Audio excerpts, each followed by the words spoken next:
भागवत जी का जो संकल्प का जो पूजन है, उस पूजन का जो है सो विसर्जन, अभिषेक इत्यादि जो कार्यक्रम है वो नाम तो चलता ही रहेगा। नाम का विश्राम 7 बजे, कलश जल का अभिषेक 8 बजे। और आपके लिए आरती से पहले एक होली पर गायन करना है। पहले एक भजन कहिए, फिर पूजा कहेंगे, फिर होली कहेंगे, फिर आरती के साथ हम लोग जय जय श्री राधे श्री राधे राधे। आचार्य श्री के श्री चरण में दंडवत प्रणाम करते हुए मैं इस प्रसाद बस्ती के जितने हमारे गुरुजन हैं सबको मैं दंडवत प्रणाम करता हूँ।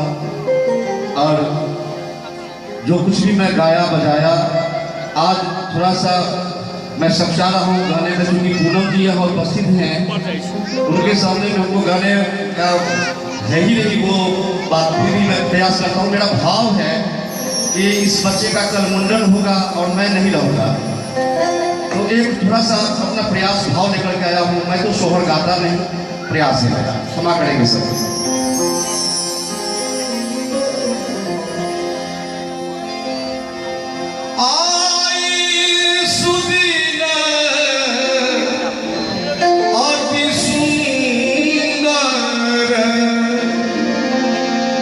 जग भरी मंगल रे,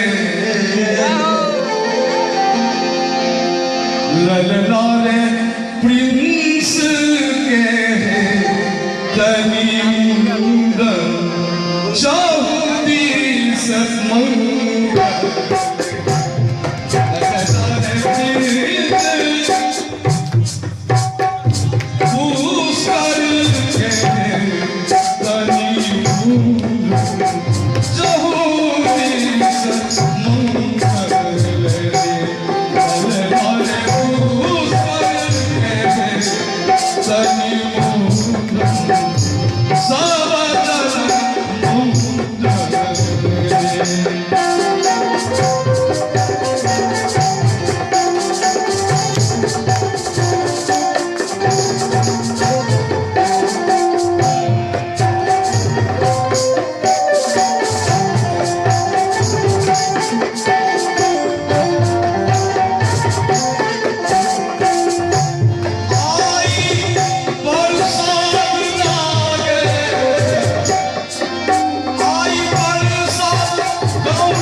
सब मन लागे घर घर आनंद ललना रे सुबी जुगसी बधु खुश कर जिनकर आयु ललना रे सुबी जुगसी बधु बधुआ जिनकर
Love